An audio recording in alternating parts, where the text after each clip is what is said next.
बिस्मिल्लाहिर्रहमानिर्रहीम। आप देख रहे हैं यूट्यूब चैनल न्यूज़ पॉइंट 78। मैं कैसर अजीज़। नाज़रीन, बहुत से ऐसे सवालात हैं जो लोगों ने बार बार मुझसे पूछे हैं। आज मैं आपको उनमें से सीधा सीधा 3 सवालों के जवाब दूंगा जो कि बेनज़ीर कफ़ालत में रजिस्ट्रेशन के मुतल्लिक़ हैं। तो रजिस्ट्रेशन के मुतालिक ये 3 सवाल जो बार बार मुझसे पूछे गए हैं, उसकी तफसील बताने से पहले मैं आपको ये रिक्वेस्ट करूँगा कि अगर आपने मेरा यूट्यूब चैनल सब्सक्राइब नहीं किया तो प्लीज़ इसे सब्सक्राइब करें, ताकि हर आने वाली वीडियो आप तक पहुँच सके, हर आने वाली नई मालूमात आपको बर वक्त मिल सके। तो बेनज़ीर कफ़ालत में रजिस्ट्रेशन के बारे में मसाइल और उनका हल, उसमें सबसे पहले मसला ये ख़वातीन को पेश आता है कि उनके डॉक्यूमेंट्स कंप्लीट नहीं होते, जिसकी वजह से उनकी रजिस्ट्रेशन नहीं हो सकती।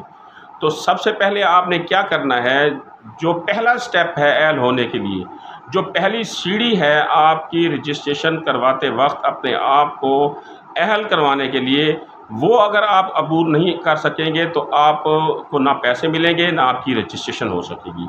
अब वो पहली सीढ़ी, पहला स्टेप क्या है? वो ये है कि आपके पास शनाख्ती कार्ड होना ज़रूरी है जो ज़ायदुल मियाद ना हो, एक्सपायरी ना हो। ये पहली शर्त है आपकी। दूसरा ये है कि आपके पास आपके बच्चों का बेफाम होना ज़रूरी है। अगर आपके बच्चे 18 साल से कम हैं तो उनका बेफाम होना ज़रूरी है, और अगर आपके बच्चे 18 साल से ज़ायद हो गए हैं तो उनका पुराना अगर कोई बेफाम पड़ा है तो ठीक है। अगर बेफाम नहीं पड़ा, बच्चे 18 साल से ज़ायद हो गए हैं, तो फिर आपको बेफाम लेके जाने की ज़रूरत नहीं है। और तीसरी चीज़ जो सानवी हैसियत रखती है, वो बाज़-औक़ात BISP वाले मांगते हैं और बाज़-औक़ात नहीं मांगते, लेकिन एहतियातन वो आप घर से लेकर जाएँ, वो आपके घर का बिजली का बिल। ये 3 चीज़ें आप लेकर जाएँ, ये आपके कागज़ात कंप्लीट हो जाएंगे और आपका पहला स्टेप कंप्लीट हो जाएगा। रजिस्ट्रेशन के मरहल का जो पहला मरला है वो आपका कंप्लीट हो जाएगा। दूसरा मरला ये है कि जब आपकी रजिस्ट्रेशन हो जाती है तो फिर बहुत सी ख़वातीन ये पूछती हैं, जी मैं डायनामिक सर्वे में जाके रजिस्ट्रेशन करवाई हूँ, लेकिन पोर्टल के ऊपर मेरा स्टेटस शो नहीं हो रहा। मसलन मैं पहले नाअहल थी, लेकिन मुझे अपील का हक़ दिया गया डायनामिक सर्वे में। वहाँ जाकर मैंने तमाम वो डॉक्यूमेंट्स कंप्लीट कराए जो उन्होंने मुझसे मांगे, मैंने रजिस्ट्रेशन कराई, लेकिन जब घर आकर 2, 4, 5 दिन के बाद मैंने पोर्टल के ऊपर अपना स्टेटस चेक किया तो मैं वैसे ही नाअहल हो रही हूँ। या मैं पोर्टल के ऊपर पहले ये देख के गई थी कि आप अपनी रजिस्ट्रेशन जाके कराएं, रजिस्ट्रेशन डेस्क के ऊपर मैं रजिस्ट्रेशन करा के आई हूँ, फिर भी मेरे पोर्टल के ऊपर यही आ रहा है कि आपने अभी तक रजिस्ट्रेशन नहीं कराई, फौरी जाकर रजिस्ट्रेशन कराएं।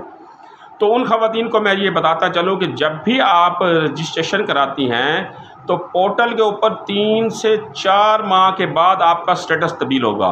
यानी अगर पहले स्टेटस नाअहली का आ रहा है, पहले स्टेटस आपका आ रहा है कि आप अपनी जाकर रजिस्ट्रेशन कराएं, तो जब आप रजिस्ट्रेशन करा देती हैं तो उसके बाद पोर्टल के ऊपर सेम वही पोजीशन आ रही है, तो आप 3 से 4 माह का टाइम दें पोर्टल को, उस तक आप वेट करें, उसके बाद आपका स्टेटस तब्दील होगा। क्योंकि आप जांच पड़ताल के मरले में जाएंगी, आपकी वेरिफिकेशन होगी, आपका गुर्बत का स्कोर तय किया जाएगा, और SOPs के ऊपर अगर आप पूरा उतरती हैं तो उसके बाद पोर्टल के ऊपर आपका स्टेटस तब्दील हो जाएगा।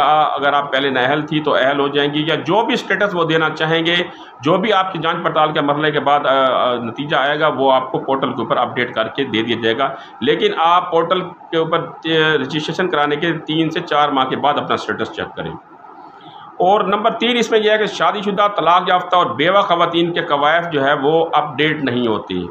अब उनके कवायफ नादरा में अपडेट होते हैं। मसलन एक खातून है जिसकी शादी हो गई है, लेकिन उसने अपना शनाख्ती कार्ड खामद के नाम के साथ तो बनवा लिया, लेकिन उसे अपडेट नहीं कराया।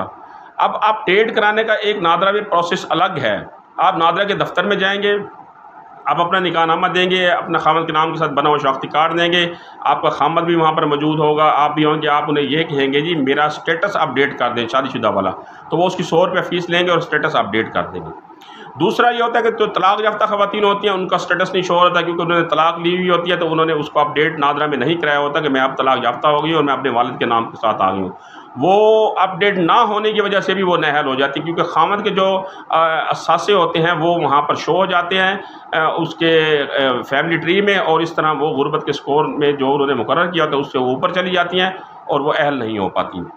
नंबर 3, बेवा ख़वातीन को भी प्रेफरेंस दी जाती है इस स्कीम में, लेकिन अगर किसी का खामद अगर फौत हो जाता है और वो नादरा में जाकर उसका डेथ सर्टिफिकेट जमा नहीं कराती और अपना जो शनाख्ती कार्ड है उसके कवायफ में बेवा का इंदराज नहीं करवाती, तब भी आप बेनज़ीर प्रोग्राम में जब रजिस्ट्रेशन कराएंगी तो जब अहलियत का मरला आएगा तो उसमें आपको प्रायोरिटी नहीं दी जाएगी।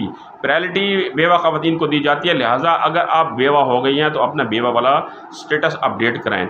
तो ये 3 सवाल थे जिसके बारे में मैंने आपको तफसीलन बताया कि आप कहाँ गलती करते हैं और ये 3 मसाइल का हल क्या है, वो भी मैंने आपको बता दिया है। इंशाल्लाह अगली इस तरह की मालूमाती वीडियो के साथ फिर हाज़िर होगा। तब तक के लिए अपने अजीज़ व क़रीब का ख्याल रखिएगा। अल्लाह हाफ़िज़।